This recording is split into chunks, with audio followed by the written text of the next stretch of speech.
So,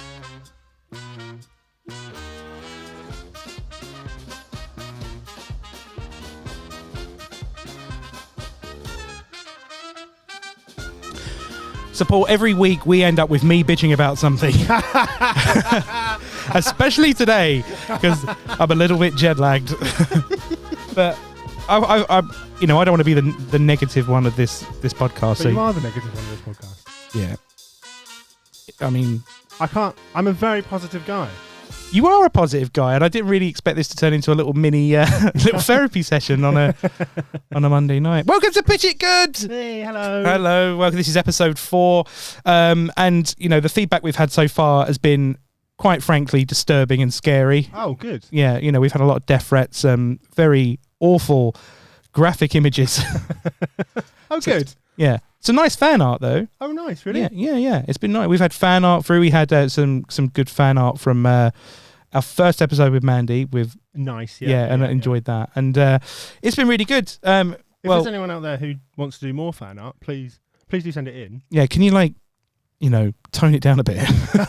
Be nicer. Yeah, it's getting a bit weird, having this stuff on my fridge, and every time I go in and get my my oat milk.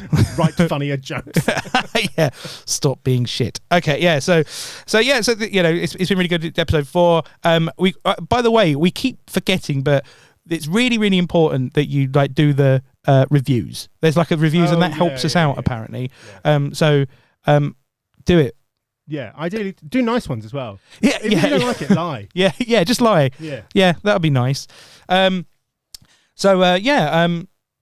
watched the film this week, Paul. Oh, what do you watch? I watched Super Mario. Nice. Yeah. What did you think? I thought it was all right. I thought it was a bit crap when I started it off, and I texted you about how that I wasn't really getting into it, but then I saw that little green pipe, and then I was like, oh, I'm not Luigi's little green pipe. But I saw. Hello, Yoshi. I watched the wrong one. I downloaded the wrong version. But yeah, I liked it, but I did like it in the end because it kind of made me feel like a kid again, and I thought it was really good, and I really got into it. I've seen it as well. It's exactly the same. Yeah. At the start, I was like, "Where's the narrative? Where's the story structure?" And by the end, I was like, "Look when he jumps on a turtle." But I liked it. It was good. It's good. It's good. I watched because we've got into October now, so I've started trying to watch some horror movies. Spooky. I watched a film recently called Escape Room 2. Oh, Contest of Champions. Ooh, I actually thought it had just come out, but it's a few years old. It's good. I liked it. If you like the sort of those Saw-esque horror movies where it's people and they've got to get out of a room, but nearly all of those are just mad for gore. All they do is slaughter people and it's pints of blood. Yeah. This one is a little bit more they fell down a big hole. I mean, they do die. It is a horror film. Yeah. But it's... you just don't see the bottom. Yeah. It's just a little bit gentler. Oh, well, that's all right. Yeah, it's good. Yeah, good. Speaking of blood... What have you been up to this week? Did you know? Yeah, so in this country, if you give blood... Yeah. They take your blood and they go, thanks very much. Yeah, have a biscuit. Yeah, have a little biscuit, cup of tea. Yeah. Very nice. In other places, they'll pay you for it. Wow. Yeah. Who do you know how much? Wait a minute. Who's paying you for it? Who bought your blood? I don't know. I didn't really ask their names. They look very shady. There's a lot of blood on them. Just a guy. Yeah. Okay. So I sold 2 pints. Like a milkman. Are you telling this to let us know what a nice guy you are? I sold blood for money. Yeah. Sold me blood. Yeah, I made... Are things okay, Paul, at home? Yeah. That's fine. It wasn't my blood. Oh, right. Yeah, it's fine. They didn't even ask me where I got it. No. Yeah, I made £38. £38. £1 more than last week. It's a little theme there. Yeah. A theme. Yeah, so I got my £38. I'm ready to invest. Good. We've had 3 highly successful movies. I mean... I'm ready for 4th. Success is subjective. There's different measurements of success. Yes, there is, yeah. But yeah, so I think it's only wise that we invest in another one. I'm ready. Do you have anyone in mind? Yes, I have. I thought there's only one person that we can bring in this week. And she's absolutely brilliant. She's a good friend of mine. She's a very, very funny comedian. She was in the So You Think You're Funny semi-finals up at the Edinburgh Fringe, and a semi-finalist in the Funny Women Awards. Just brilliant. It runs a great comedy night that everyone should go see called Pink and Sassy. Welcome to the studio, Kimberly Policella. Hey. Hey, how you doing? Good. How are y'all? Yeah, good. All good. We've had a few technical issues today, but then we're not going to let that stop us. And I'm not going to be any aggression about it at all. You look super calm. I am calm. You do look real good for 2 a.m. Yeah. Why do people keep saying that to me? Because you look terrible for what time it really is. Oh, brilliant. No, but it's great. It's lovely to have you here. How have you been? Pretty good. Good, good, excellent. Yeah, super psyched. Yeah, good. Well, totally excited about pitching this movie. Have you listened to any of the other podcasts and have some words for any of the other guests? I did. I pulled one up the other day when I was on the treadmill, and it was Carwyn Blaney's. Carwyn. Yeah. Yeah, really, really shitty movie concept. Yeah, but I haven't got to the other ones yet. I'm not sure I'm going to go back that far. You're just getting started, so yeah. But this will be where it really takes off, I think. Dedicated fan. This is where we turn a corner. This is the corner. Yeah. Yeah. Okay. Well, great. So welcome to the studio. Thank you. And what type of film are you going to pitch to us? It is a blockbuster comedy. Blockbuster comedy. It's super funny, iconic. Like, this is one you're going to be talking about in years to come. Is there like cats? Like I was about to say, is there a film that you think that we all talk about now and go like the same level of fame? Rocky. Rocky. Oh, yeah. Or great like comedy. Scarface. I mean, those are not comedies, but they're like you know those movies, don't you? This is going to be the comedy Scarface. That's right. That's right. Yeah, just a comedy Scarface. He's got like a rubber chicken. I don't know. Both me and Jim are looking at each other and silently saying, "Don't do an Al Pacino impression." But I really pride myself on being a woman's woman. Oh, Of course. And so I, in the spirit of Reese Witherspoon, I am not all female, but mainly female cast, female leads.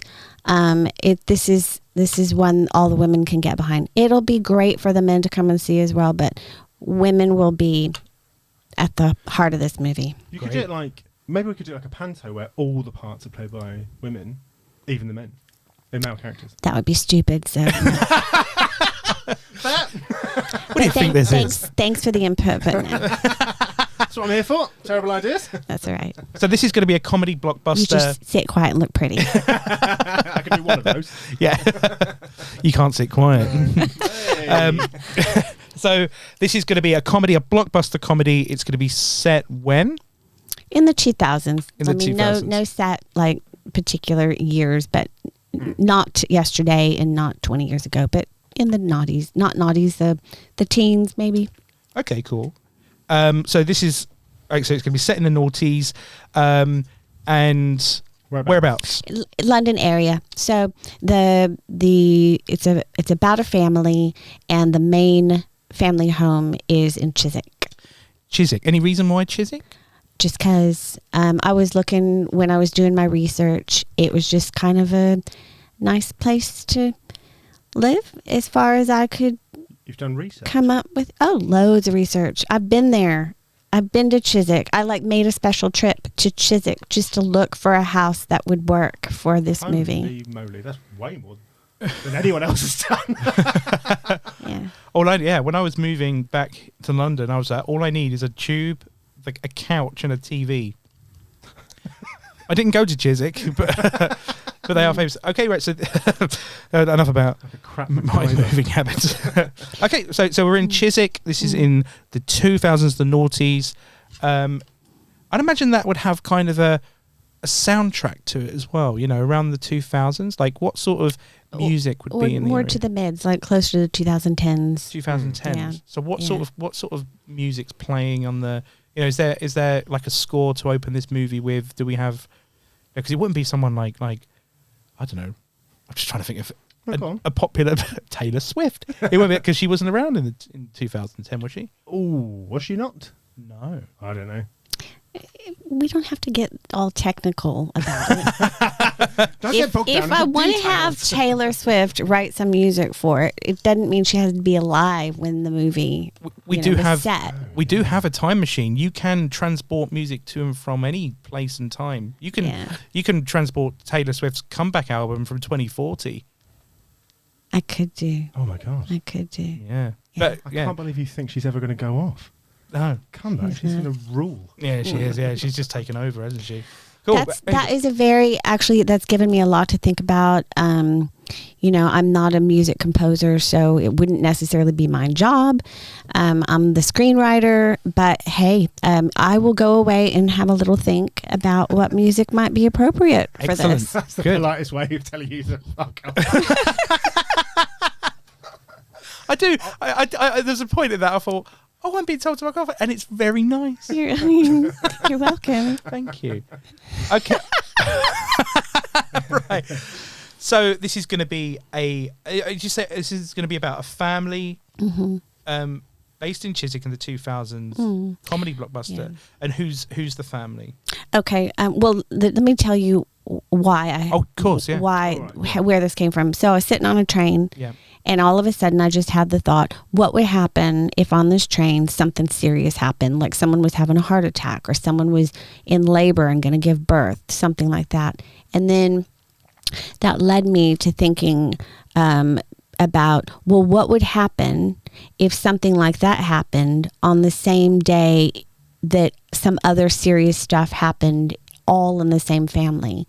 So in this family, we have on the same day a birth, a death, somebody gets engaged, someone gets caught cheating, and then there's one other person who is basically needs to figure out what her life is going to look like. And so it's nothing significant happens except that she loses somebody that's important to her, as does the rest of the family on this particular day. Oh, right. Okay. So there's 5 people in the family. So there's 4 children plus the mom and the dad, and the children are adults. So the oldest one is 43, and then the youngest is early 30s. Okay, right. So the oldest, so there's how many daughters? 3 daughters and a son. 3 daughters and a son, and the oldest one is 43. Mm-hmm. And what's her name? Catherine, but she goes by Kitty. Okay, so Catherine goes by Kitty, and she's played by...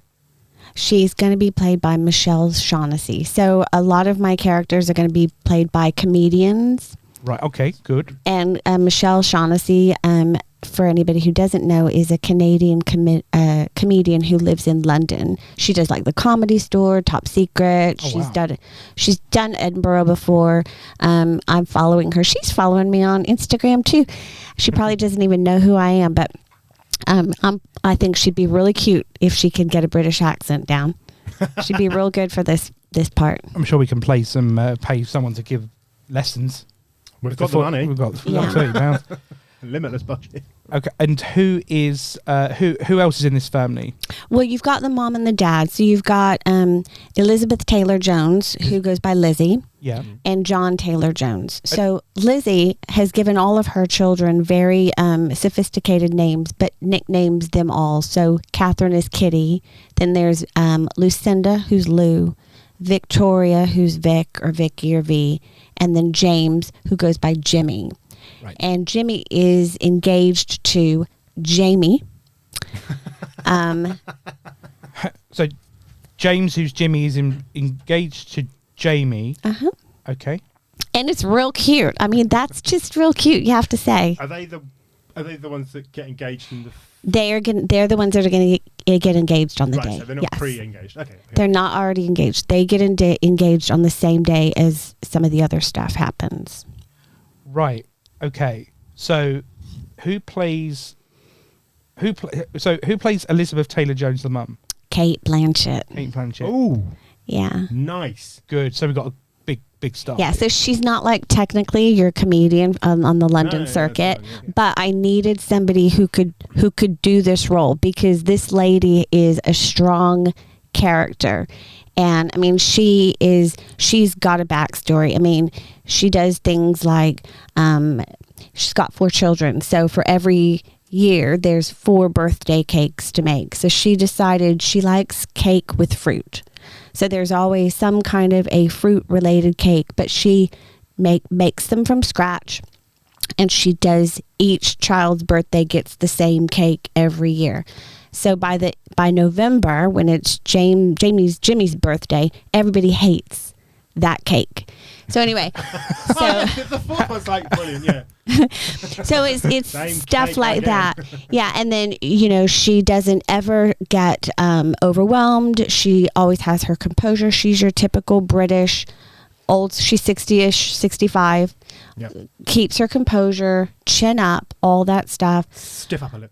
Yeah, her husband's amazed by her physique and her toned arms and all that stuff. And she's like, I never had to do any exercise. I carried 4 children, when in fact she was doing Jane Fonda workouts and yoga 3 times a week while Johnny was at work, things like that.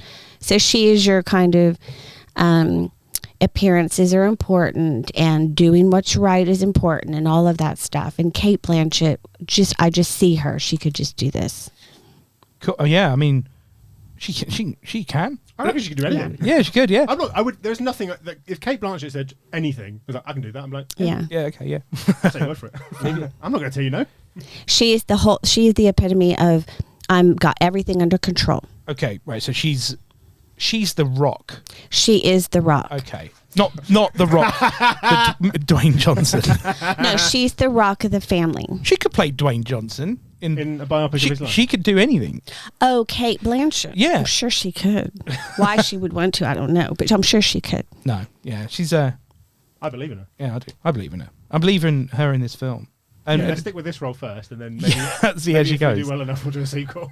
Yeah. Okay, and who's is there a dad in this family? Yes. So he hopefully is going to be played by Mike Gunn. Now, Mike Gunn is he does Comedy Store and Banana Cabaret and whatnot. He was on Michael McIntyre's Roadshow back in the day. Yeah, he's a funny guy, Mike Gunn. He's very popular. Yeah, so when I did a comedy course that he ran at the Comedy Store last year. Oh, cool. So he's super cute, super funny. Well, yeah. Mike Gunn as the dad. And what's his name? John Taylor Jones. John Taylor Jones. What's interesting is it's just John. It's not Jonathan. It's just John. But he goes by Johnny. See, because I'm really funny that way. So Mike Gunn as Johnny Taylor Jones, married to Elizabeth Lizzie Taylor Jones, played by Cate Blanchett, who's not playing The Rock. And she's got, so far we've got, was it four children? Yeah. Catherine, Lucinda. We've not. James, who goes by Jimmy, is married to Jamie. Not married. Engaged. Gonna get engaged. Okay. And there was another one. Victoria. Vicky's Victoria. Okay. Who? She goes by Vic. Vic or V. The old Vic. Lovely. Right. Okay. So we've got a premise. What happens in this film? Okay. So the biggest thing that happens is Johnny dies. Oh, what? Yeah. So that's what happens. On the day, it's on a Tuesday that it happens. Johnny dies, and what happens is on a Tuesday. It does. It happens on a Tuesday. I wouldn't want to die on a Tuesday. I wouldn't want to die. Tuesday's a great day. He dies well. He does. He dies very well. So he is recently retired, and Lizzie has taken things under control. So she has been very proud of her and Johnny's sex life over the years, and she made it through menopause, fought like hell to keep things going, and after Johnny retired, he started getting a bit low and blue and had a hard time sexually, and so she invested in a book called Getting It Up, Sex for the Over 60s. Is this a real book? Might be. Oh, okay. Might not. Maybe it's my own clever idea. Maybe I need to write it. I wonder if poor Mike Gunn is going to get people sending. You just wait till we hear how he dies. Oh, okay. Wait. So who writes this book? Somebody. Somebody. It's so not important. It's just really not important. What's important is the book exists. Okay, the book exists. It's called Getting It Up, Sex for the Over 60s. It's got 52 chapters. Okay. Wow. And one for each week of the year. And there's role play, toys, all sorts of crazy ideas to get, keep it interesting or make it interesting once again. Can you give us a name of one of the toys? Oh, God. I wouldn't joke. One of the toys. The toys. A name that one would be called. I was like, Like sex toys. A sex toy. Oh, yeah, like the name of one. They have names, don't they? Little Johnny. Little Johnny's one of the... It's a Little Johnny sex toy. I mean, it's just week 1 of the book. Could be. we haven't got time to do that for a week. Yeah, I'm not going to do this. No, by this Tuesday, she's made it through 8. Oh, right. 8 weeks. So Johnny is actually doing quite well. Okay. And sex, what happens is she comes up with Dirty Sex Tuesday for them. Dirty Sex Tuesday. Yes. So they're in their older 60s. And so obviously they're probably not having sex all the time. But she's decided she's going to go for one good old raunchy round of sex per week. Yeah. And then she'll be happy with that. And she gets this idea talking to Jamie, who's Jimmy's girlfriend / fiance, because they have Dirty Sex Tuesday. And she was like, my son is clearly happy. This girl's glowing. Let's just see if I can bring this into my marriage and revive my husband, because... Oh, God, I can't think of anything worse. Yeah. A potential mother-in-law. Right, now that you're engaged... Couple of questions.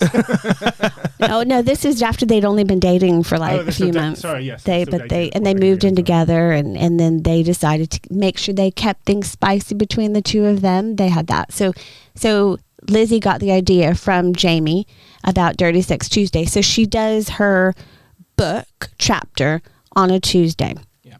Hasn't told Johnny about this book. Okay. All he knows is that for some reason, sometimes about once a week, he's having some really good sex.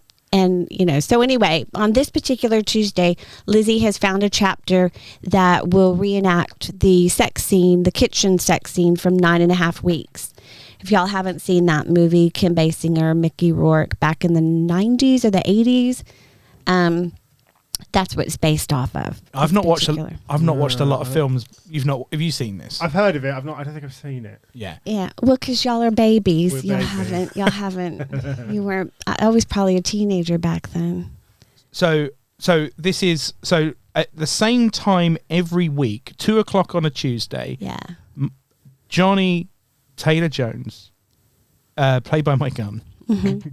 Which I'm sure he's going to be very grateful for. We're so sorry, Mike. Yes. Every Tuesday, 2 p.m., he's going to get this completely unplanned, as far as he's concerned sex. Does he have like a Pavlovian response where there's something that happens on a Tuesday? Like I don't know, there's a certain TV show or something that comes on, and when he hears the theme tune, he's like, okay, well, it must be now. As soon as the news finishes, he's like, Well, he's probably somewhere in the back of his mind thinking, it's probably, somewhere in there, but I don't know if it's related to TV. But 2:00 is, in Lizzie's mind, is just long enough after lunch that he's not going to still be too full from his lunchtime meal. That's so considerate. For her as well. Yeah. Oh, all right, yeah. And then it's not too late in the afternoon, so he's not hungry for his dinner. Right, and obviously not 2:00 in the morning. Exactly, because and not at 8 or 9 or 10 o'clock at night, because then you're tired, Yeah. So anyway, she has picked a very convenient time for the both of them. Okay, so 2 p.m. on a Tuesday, mm-hmm. And I'm gonna guess that one particular Tuesday is not going to go to plan. Yeah. So on this particular Tuesday, something just to let y'all know about Johnny is he lives for dancing on ice and musicals. Right, okay. So he loves musicals, loves dancing on ice. He's a man's man. So something that was like the highlight of his morning was he got to put on his new Les Mis socks with pictures of Fantine's face on them. Okay. So that's like what he's excited about. So classic alpha. So he has been told by Lizzie today to meet him in the kitchen at 2:00 so he can help her with something. So he's sitting at the kitchen table, and she comes waltzing in an apron and nothing else. Classic. And he's like, "Ooh, is this going to be one of your sex things that you've been doing?" So he knows that something's coming. He's not too great at the sex talk, is he? Yeah, no. And so anyway, she says to him that he's going to help her by tasting food. She's going to put a blindfold on him, and she's going to feed him food, and he's going to have to tell her what it is. And she says to him to take off all of his clothes. But he says, "Well, can I keep my socks on? Because my feet get cold." Good old Johnny. I wish we had some saxophone sort of music to go over here, but yeah, you put it in. So he gets to keep on his Fantine socks. And of course, Lizzie doesn't allow him to put his clothes on the floor because she just ironed everything. So they get put on the back of the chair. Right. And then she has him sit in a chair in front of the refrigerator, and then she starts to feed him food. Right. Okay. What's the first food item? What is it? It might be a strawberry or some yogurt. Strawberry yogurt. It could be strawberry yogurt. Petit filou. I do like a strawberry yogurt. Yeah. Okay, so there's a strawberry yogurt. Is the first tasting? Does he like it? Yeah. Oh, he likes it. He doesn't care. He's blindfolded, and his wife is naked with an apron on, and he's not naked. gonna. Yeah, he's not gonna be fine. like, don't like this. Don't like this yogurt. So she's like, what is it, dear? Tell me what it is, love. And so it's yogurt, and then the next thing is ham, and so she puts a bit of ham in his mouth and a bit of cheese. This is going to be fancy ham with the breadcrumb around the outside. Could be. Sexy plowman. Anyway, before you know it, she's straddled over him and getting all, grinding and all that stuff. And then she sticks a sausage roll in his mouth. Is this like a mini sausage roll or a full-size Greg's? No, the little mini sausage rolls. All right, mini sausage roll. Little mini sausage rolls. So unfortunately what happens is she's getting all excited and they're, she's grinding on him and all of that stuff and it's like, "Ooh, Johnny," and putting another sausage roll in, and she's closing her. She's got her eyes closed, and there's music going on in the background. Oh, I know. What music is Sex on Fire. Yeah, nice.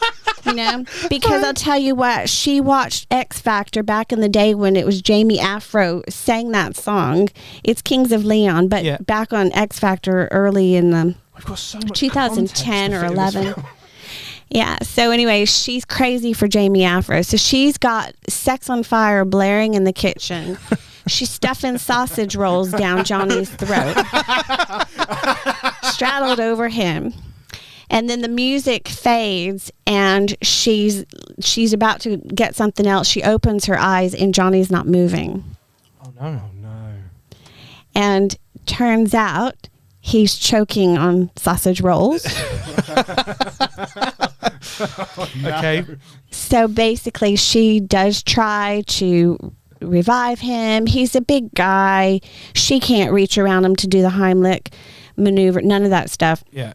And anyway, so he ends up dying during Dirty Sex Tuesday on the Tuesday afternoon. You're right. Yeah. I'm not being funny. It's a good way to go. Yeah, she did say, yeah. Yeah. You weren't wrong. So, a sausage roll. Hello, Shaq. Okay. So we've got a dead Mike Gunn playing Johnny Taylor So we've got Jones. we've got the death and we've got the engaged. How does the engagement happen? So that's I'll tell you. Let me tell you about the other stuff first. Oh, okay. It's much more excited. Yeah. So Lou, what happens with her? She's married, and and she lives in St. Albans, and they have twins. I think they're 4-year-old twins. And she was really, really, really pissed off when she got pregnant because she wasn't ready to get pregnant. And it was like, and then twins. Yeah. And her career was on the up and up. She got senior buyer at Harrods or Selfridges or wherever. Yeah. And then all of a sudden, she is stuck. It's like getting a prison sentence, and a death sentence all in one day. She's like, that's a hell of a congratulations card to get somebody. She wasn't happy. Because it wasn't going to affect her husband's career, but it was going to affect hers. Yeah. Ooh. So anyway, she really struggled, and she only can work part-time now, 2 days a week, and she feels like a hamster on a wheel and all of that stuff. Anyway, her husband never answers his phone when they're at the office. It's just the small kids and all that stuff. So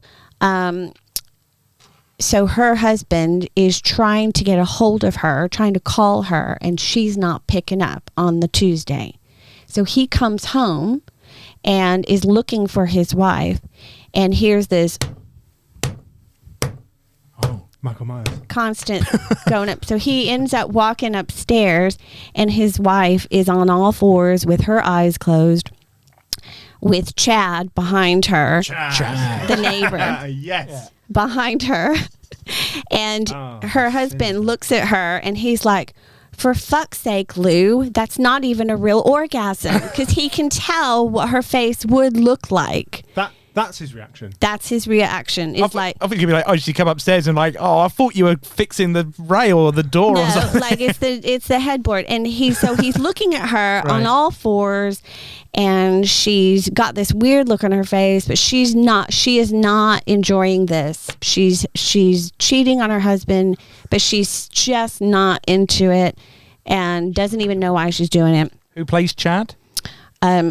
Someone that can't decide if he's gay or straight, a little bit of both. We're not sure yet. That's such a child's joke. That's so dumb. Wait. We're not sure yet. I'm not sure because he's a minor character. Okay. So I only found out I was pitching this like a couple of days ago. So I've only come up with like my main characters so far. You're doing well. Okay, right. So Lou gets caught cheating by her husband. And she's having a terrible time. He seems to take it rather well. He's just pissed off, really, because she always bitches at him about answering her phone, and her phone's on silent. Right. So he walks in, and he's got her phone, which he found downstairs, on silent in his hand. He's so pissed off. He's telling Chad to get the fuck out. And he's like, I'm just looking for a sock. And he's like, she'll give it to you later. That kind of thing. And then the audacity. And then Lou quickly puts on a T-shirt, and he's like, doesn't even know what to say. And the T-shirt is one that says something like, Daddy established 2011 or something. It's his T-shirt. So it's even worse. Anyway, he's like, well, don't know what the hell you're doing. By the way, your dad's dead, and throws her phone at her and walks out of the room. Right. So she finds out her father's just died. At the same time, she's just gotten caught cheating on him.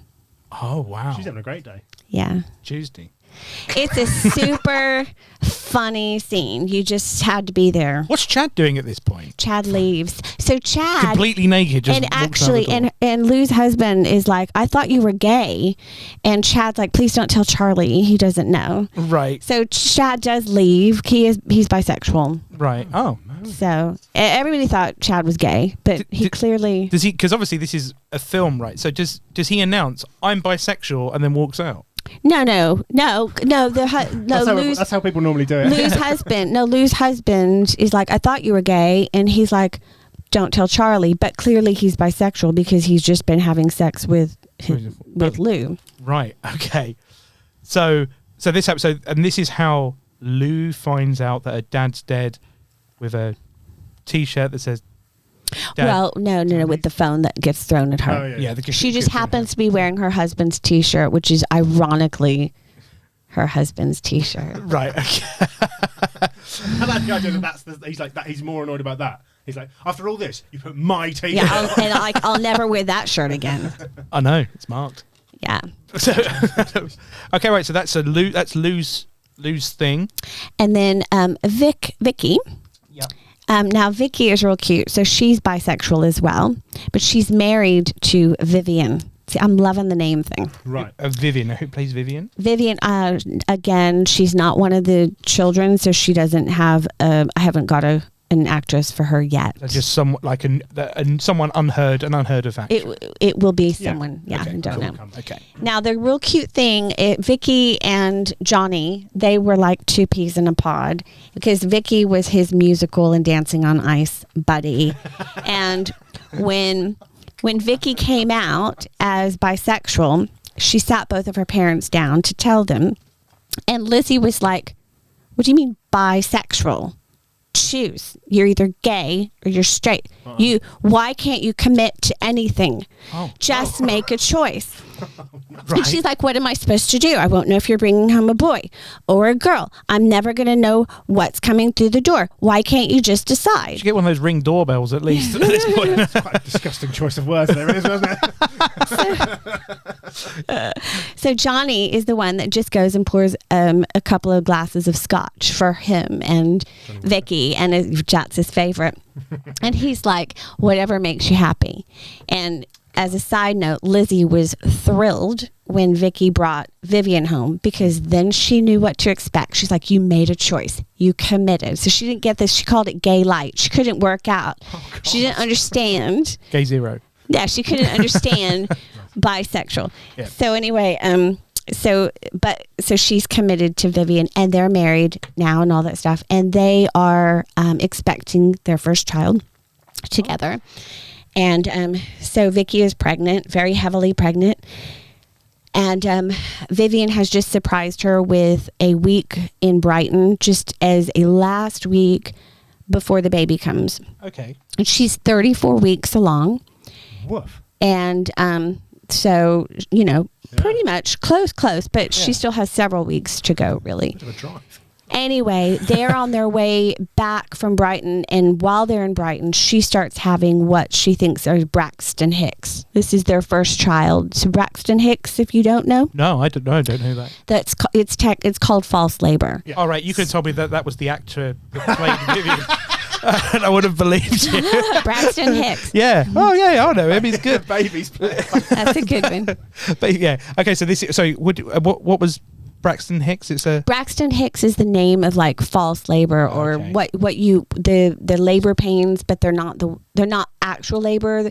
It's like your body's way of kind of practicing, getting ready, sort of that kind of thing. But women typically have Braxton Hicks contractions.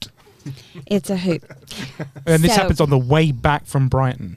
Well, it started while they were in Brighton. Actually, before they went to Brighton, she went to the midwife, and the midwife was like, "Nothing to worry about. It's your first baby. You'll either be on time or late. Don't worry. This is false labor. It's Braxton Hicks." So the whole time they're in Brighton, she's having these labor pains. And the thing about her is she's a walker. Yeah. She loves walking, and so if she's walking, she's feeling pretty good. As soon as she sits still, she's starting to have these pains. Anyway, they are getting ready to come back to Brighton. The pains are getting worse. She's feeling bad, and I described the whole thing, but basically she doesn't understand it, but she actually has gone into labor during this trip back to London from Brighton. Right. So she's on a train in a hellish pain and like totally irrational and making crazy noises and, sounding like a wounded animal and all sorts of things, and doesn't understand exactly how insane this is looking and sounding to everybody around her. And So I was about to say, is this like in typical British fashion on a train? Everyone is kind of, not a plane. I'm not introducing that into this from Brighton. I couldn't get a plane anyway. But everyone kind of looking forward, minding their own business, not like newspaper, AirPods in. That kind of thing. Yeah. Okay. Give it down. And but the things that she is thinking and saying are great. I mean, there's a crying baby that she's completely annoyed with while she's in her own labor and all sorts of things. Anyway, they somehow get back to London and have to get on the tube. And by that point, they are going to head straight to the hospital on the tube. But they don't make it off the tube. Oh, no. And she ends up giving birth right there on the tube. What? Between stations or? They end up stopping at a station, but they're stopped at a station and she is giving birth right then. What station? Because we're going to need to know to close it off for filming reasons. Shit. Deeply important to the script. Really you can just make it up. It's written down somewhere, but I don't even remember the name of the hospital right now. I don't know. I think, where's convenient? Tottenham Road. Well, or you could do that. Kentish Town is shut right now, so you could just shut that if you want to. Oh, that's right. Yes, makes sense. Kentish Town tube station is actually Northern Line shut right now. Yeah. Is this what this podcast has become into? Maybe our favourite tube station to have a baby in. It's an idea, but anyway. So gone into labour on the tube, delivered at Kentish Town station. Yeah, and she delivers a baby, and the paramedics come a little bit too late, and then they are the ones that get her to the hospital, and it's that later on that day, she finds out from a phone call from her mother that her father has died. Right. And she was the dad's favourite. Mm-hmm. Dancing on Ice Buddies. Is she the favourite because she was Johnny's Walker? Oh my good God. It's been a pleasure, everyone. Bye-bye. That's good. That's what I'm annoyed about. That's quite. I've been sitting Are you sure he's not doing stand-up comedy? that's my only joke. That's probably that is his best joke. That's the one he'll be known for in years to come. Yeah, it just says it once on a 5 minute. Bye. Absolutely no context. Cool. Okay, right. So we've got. So Vicky's bisexual. She's 34 weeks pregnant. She's gone to Brighton with Vivian, and on the way back, on the train she thinks she's going into labour. She doesn't. She thinks she's having forced labour, but turns out she's actually going into labour. She's on a train with a lot of people who are very kind of doing the British thing and not really acknowledging what's happening. And she gives birth at Kentish Town station, and she's told that her dad has died. Her buddy what she's done so nice.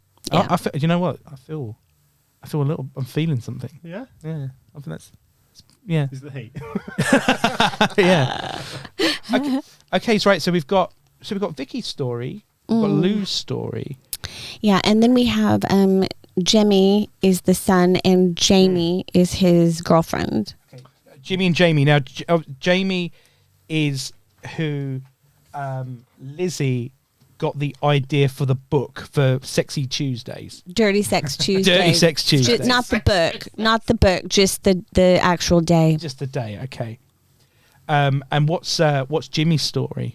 So, Jimmy has been proposing to Jamie since they were together for like 2 years. He's proposed 3 times. She's always told him no because her parents were married for over 20 years and then they got divorced, and come to find out, her mother was never happy in her marriage and stayed together for the sake of Jamie, the only child. And she never ever wanted to get blindsided like that by anybody. She didn't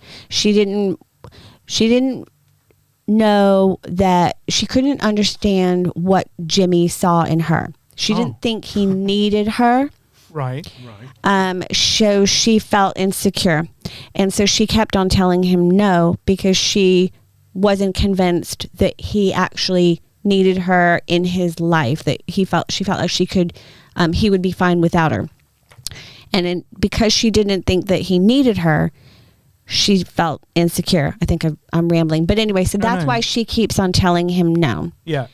And so what happens is on this particular day, she is a romance novelist, and her favorite thing about her romance novels is they always have a wedding scene, and she always has a day. She does love a wedding in her books. She lives vicariously through her books. She writes about weddings but never wants to get married. Exactly. Oh, but is that part of her coping mechanism? That's probably it. I mean, she does love a wedding. She just doesn't feel like she doesn't want to take a chance that her marriage will end, so she's just not going to do it. I like that. You know what? These characters have actual depth. Yeah, this film's written. Yeah. This is like, usually we've got, When's the dinosaur in it? No, this is good. I like it. I'm getting to know these characters. Okay, so she's writing the wedding. She's writing these. And what is she? You said she likes to do. Yeah. So on the days that she writes her wedding scenes, she dresses up in her beautiful white lingerie. She puts on a veil. She has prosecco, candles, flowers. She sets the scene with music. So she gets in the moment and to always write her wedding scenes. So on this particular Tuesday, she has just written an amazing wedding scene for her latest book. And then she's finished and she's waiting for Jimmy to come home from work. And he comes home in the middle of the afternoon and he walks into the bedroom and he's in tears and he's crying. And she's like, babes. She's from Essex. That's all I can do. Babe. Babe. What's wrong, love? I can't do it. I suck at accents. It's so suck, babe. Anyway, bless his heart. He's really, really torn up. And it turns out, he says, my dad died. And she consoles him and he just falls in her arms and she takes care of him. And it's that night that through the turmoil and the emotion and all of that stuff, he says, please, I need you, please marry me.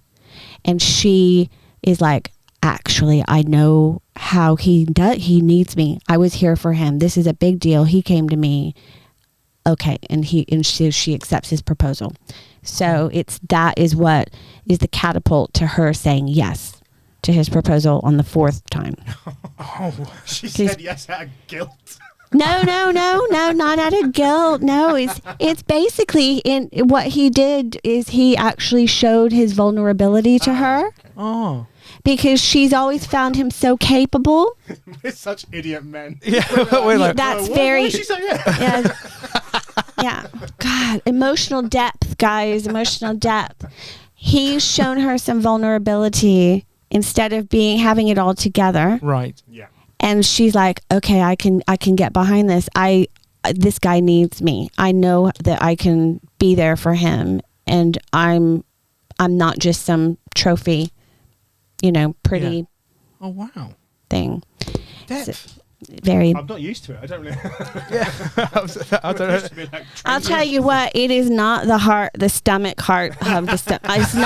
It's not like the heart of the stomach is the heart. Let me tell you.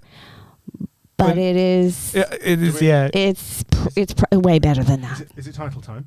Carwy's getting some shake. Oh no, it is. Yeah, we've got some. We still got. No, yeah. So we've got the 4 stories. Well, the one last person that we're missing is Kitty. Oh my God. So Kitty wakes up on a Tuesday, and she is an influencer. And she's just does online social media and all of that stuff. And she loves a selfie, and she's designer this and designer that, and loves her followers and is all about how it looks and all of that stuff. Yeah. And she decides that she's going to go to a rally on the Tuesday. She has to get out of the house because it's Dirty Sex Tuesday, so she has to be out by 1. Even she knows. So she lives at home. She's the only one that lives at home. She only one lives at home. Yeah, so she has to leave the house. So she sees online that there is a rally, and it's all about being proud to be British. Yeah. And she's like, I can wear my leather trousers with the British flag on them. I can wear this sexy top, and she'd be great photo ops and all of that stuff. So she goes because she's going to go and to this rally and do some lives. She's going to do a live. Yeah. So come to find out, when Vicky and Vivian are on the train, Vivian is trying to call the midwife to find out what they should do. They should go to the hospital, and it pops up that Kitty is doing a live. Turns out she has unknowingly gone to an EDL rally. Oh, I knew it was coming. we don't have nice rallies here. Yeah, as soon as I heard rally, I was like, oh. Since Colin McRae have we done a nice rally? Yeah. Oh. So Kitty comes home after finding out she's gone to some place, and she still doesn't really understand exactly what she's done, but she comes home to find her mother with the paramedics just leaving to find out that her dad has died. Oh, so Jesus. Did she see Johnny? They're leaving. She doesn't actually see her dad. Just sausage roll crumbs. Yeah. On the floor. Yeah. Yeah. That's the only remains that I'd leave is sausage roll crumbs. Sausage roll crumbs and empty petit faloo. Okay, right. So she comes home and she sees, obviously, Lizzie's very upset. And Lizzie's got herself pulled together now because she can't appear to be falling apart. She's the Rock. Yeah. So she will have pulled herself Yeah. together. And by Saturday, which is, it's Tuesday, and then the following Saturday is going to be the funeral, and all the family is going to come together, and Lizzie will have made Johnny's favorite, a cheesecake. Yeah. And she will be put together, and she'll have all the kids around and all of that stuff. So everything basically is is about what happened on this day, and then it's all the way to the funeral on the Saturday. And there's going to be 3 babies at this funeral, right? The twins? Oh, the twins are like 4 years old. Oh, right. Okay. Oh, right. So I thought they were born on the Tuesday. Okay. No. Keep up. Come on, Jim. It's very simple. I'm trying to write it down as quick as I can. Yeah. Okay, right. So, but there is another baby, right? There's one baby. Yeah. So, Vicky and Vivian's baby is called Violet. Violet. That she thought she'd stick with the V's. Yeah. Violet will not be a Vi. She will be a Violet. Okay, so no nickname for Violet. And Vivian, it doesn't have a nickname either. It's just Vivian. I was about to say who plays Violet, but I don't know any famous babies. It's a baby. It's just going to be a baby. A baby. Yeah, a real baby or a doll? A puppy. It'll probably end up being AI. They probably, oh, wow. Who the hell knows? So ChatGPT as the baby. It could be. Okay. Could be. Now we're back. Now it's got silly. Now we're at our level of sophistication. Could be. I don't know what 38 pounds will buy, but yeah, well, I'm sure it'll buy ChatGPT. I think Microsoft paid $4 billion for it. Okay, right. So Lizzie's made Johnny's favorite cheesecake for his funeral. What cheesecake is it? It is strawberry cheesecake. Strawberry cheesecake. I went to the Cheesecake Factory last week and I can taste it now. Yeah. Okay, so strawberry. I'm just telling everyone I went on holiday.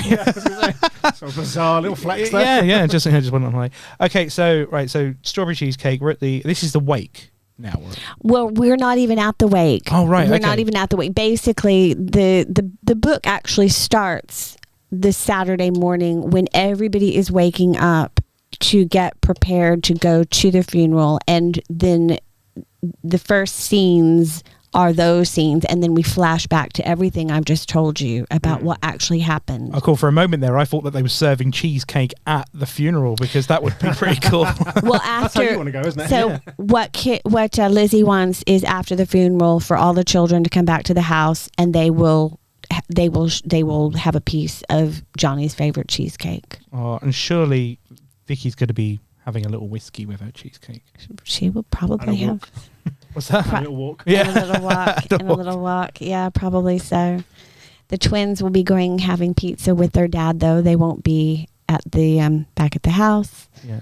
That sort of thing. Okay. So this is crucially relevant details. Yeah. Very, very relevant. Oh, very yeah. relevant.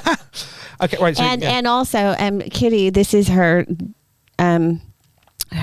thing is she does not want anyone to wear black or dark color. She wants it all bright and colorful and cheerful, and Kitty hates that because Kitty will not be seen in anything but black or charcoal gray at a pinch. Is she a goth?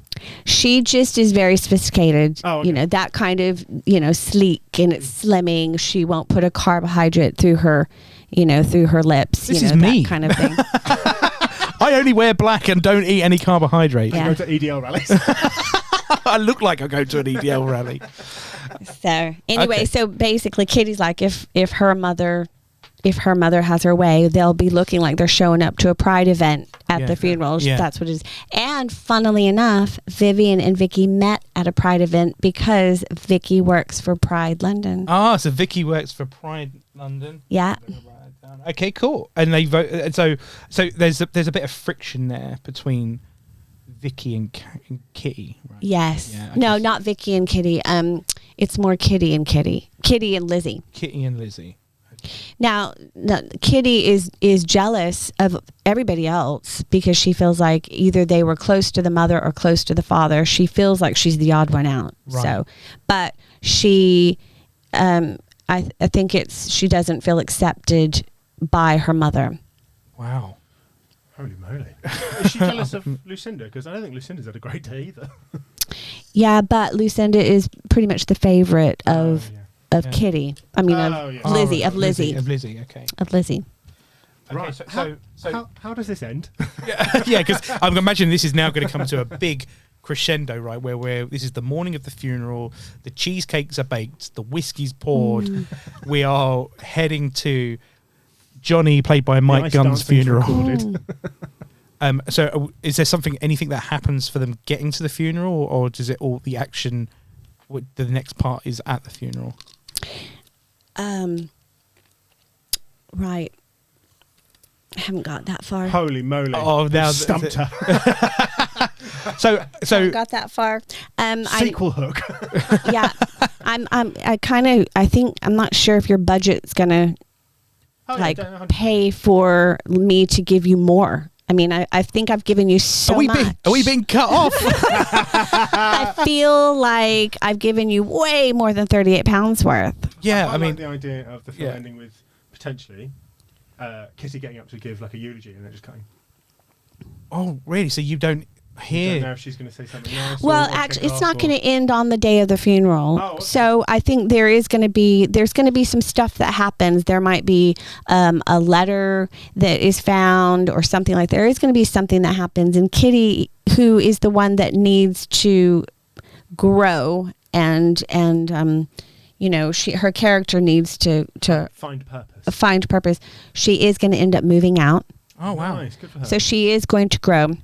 She is going to decide that she wants to pursue a relationship. She is going to grow up, but it's going to take a few months. So there will be some flash forwarding at the end. So is this going to be like, with the thing in the 80s where they had these films where they got to the end and then they had a little flash of the character and it would freeze and then put something that actually happened to them. So I'm imagining like for Kitty it'll be like, there'll be a scene of her enjoying a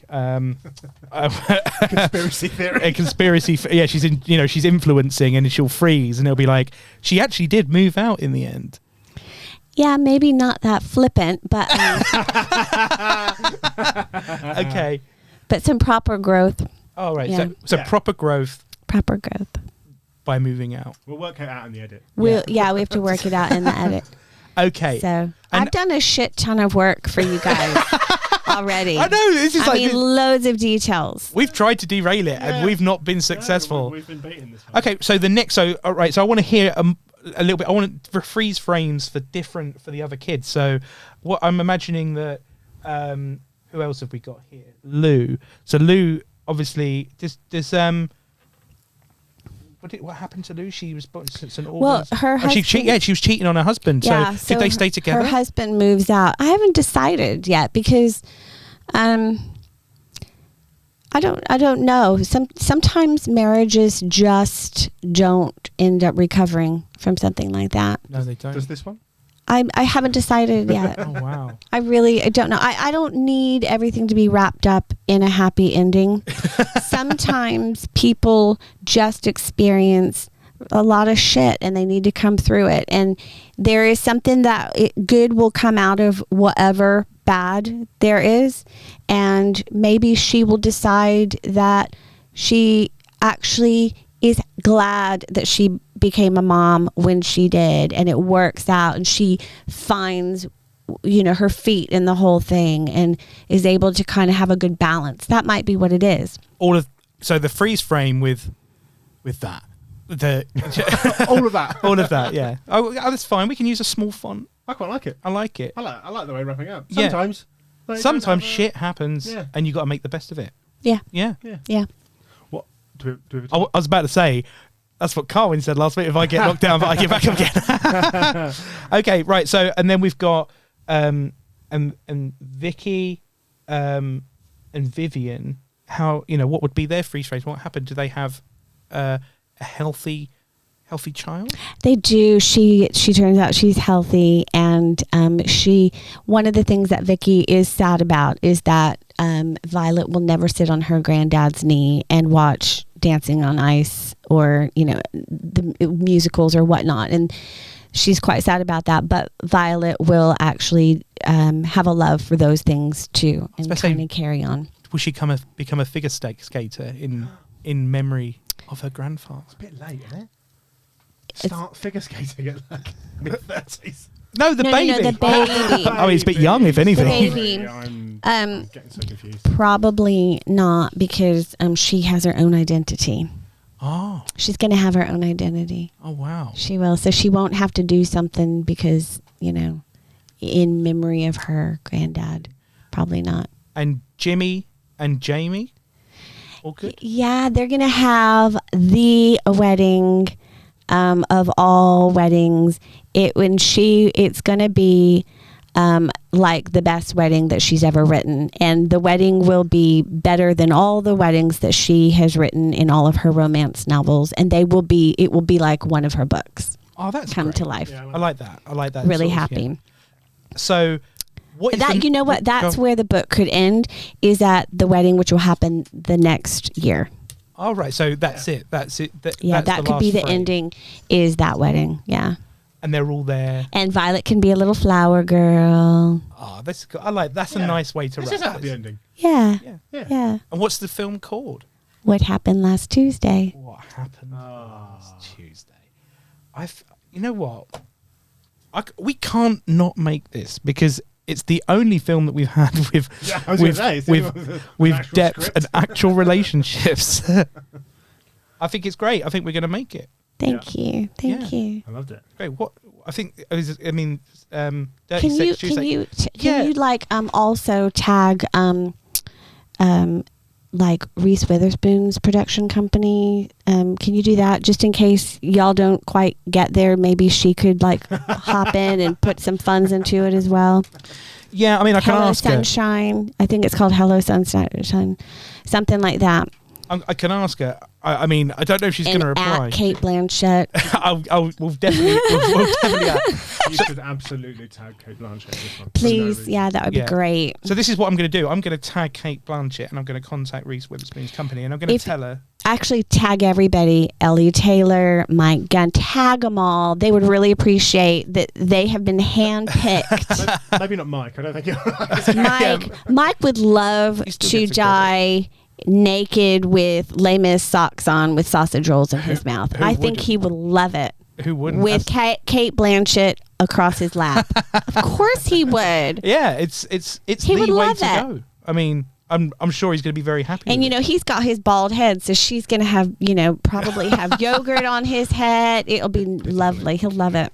Pasted foods, Yeah. guacamole. Billy Bear on his nipples. Yeah. Cool. So I'm just going to quickly run through this film just to make sure we've got it right. So good luck. This is a comedy set in the 2000s in Chiswick, and it's going to be a blockbuster comedy. And we're going to have this is from a female point of view, and the two first people that we're introduced to are husband and wife, Lizzie and John Taylor-Jones, who are played by Kate Blanchett and Mike Gunn. Now, at the beginning of this film, I'm trying to get through this. So there is a concept of Dirty Sex Tuesdays, which is something that Lizzie has learnt from Jamie, who is Jimmy's her son's, she's going to be her future fiance, who's from Essex, who is a romance novelist, who likes to, dress up a bit, make herself feel special on when she writes wedding scenes for her books. And then during one of these the 8th Dirty Sex Tuesday I've got here, they are, having some fun with food, specifically sausage rolls, party sausage rolls that get stuck in his throat, and then he dies. And then what we see is on the same day that other things have happened between all of the children. So we have Catherine Kitty, who's 43, played by Michelle Shaughnessy, the Canadian comedian, who's going to have to speak in a British accent. And she's what happened to Kitty? So Kitty was accidentally found herself at an EDL rally after she's an influencer, live streaming. And then we have Lucinda, or Lou, who was cheating on her husband because she felt very neglected by him. He's always at the office. He's not answering his phone. And her husband Chad comes home and finds her faking an orgasm, and he's pissed off about the whole thing. And she's wearing his t-shirt that says "Dad established 2011," and he's even pissed off with that. Chad is actually bisexual. And so her husband is not Chad. No, that's right. Her neighbor is Chad. Yeah, the neighbor's Chad, and Chad is giving her a bad time, but she's just kind of bored and doing this. Chad's bisexual, and he just walks out. That's true. Okay. And then we've got Vicky, or Vic, or Vickers, who is 34 weeks pregnant, and with Vivian. And they go down for a little surprise trip to Brighton, and she thinks she's having a fake labour on the way back on the train, but it's actually a real labour, and they have a baby at Kentish Town Station, which is currently closed. And then we have Jimmy, who's actually has proposed 4 times to Jamie, and she because of her own issues, she can't really get in her head, but she is a romance novelist, and all of this happens, and through one way or another, they all find out about their dad dying due to asphyxiation via sausage roll. I'm really trying to hold this together. All right, and then they all find this out at different times, and they all have different reactions. They've all got different relationships, and it's a very tight web. And then on the day of the funeral, they are all enjoying a strawberry cheesecake, Johnny's favourite. And we kind of just end gracefully with a brief synopsis of everything that happened to them over the last year, which we finish a wedding scene for Jimmy and Jamie's wedding with a little flower girl, Violet, who is going to be her own woman. She's not going to follow in anyone's footsteps. And it's called... That's the only thing I didn't remember. What was it called? What Happened Last Tuesday. What Happened Last Tuesday. It's... Isn't it heartwarming? I think it's the first time that I understood the plot less when you recapped it. I feel like I knew what was going on when we did it. Yeah, I mean, but I like a film here where you have to kind of... It's like a series of short stories. I love it. Yeah, it is. I like it. Well, Kimberly, we're going to make it. Fantastic. And we're going to make sure that we contact Reese Witherspoon. I promise you I will try and contact Reese Witherspoon's people. I'm not expecting any response. Maybe a restraining order. Have you told her how much money we have? Well, I'm not going to start with that. I'm going to say £38, but... You supply the rest. Yeah, if you could just help us out. With the other... I'll have a hat. 1 million. Excellent. Well, thank you so much for coming and joining us, Kimberly. Tell us a little bit about Pink and Sassy, your comedy evening. So it is a comedy night that I'm starting at the White Horse in Bedford. If anybody wants to go up north a little bit, just 40 minutes. And it will either be a complete epic fail or an overwhelming success. We don't know because it'll be the first one. And I'm going to have I've handpicked Callum McKenzie, Louis McLean, Sophie Gerard, and Blank Ping, all who are winning a bunch of shit comedy wise, on the up and up. They're super sharp, all these guys. Love them. And they're going to come and do my first, and I'm going to host.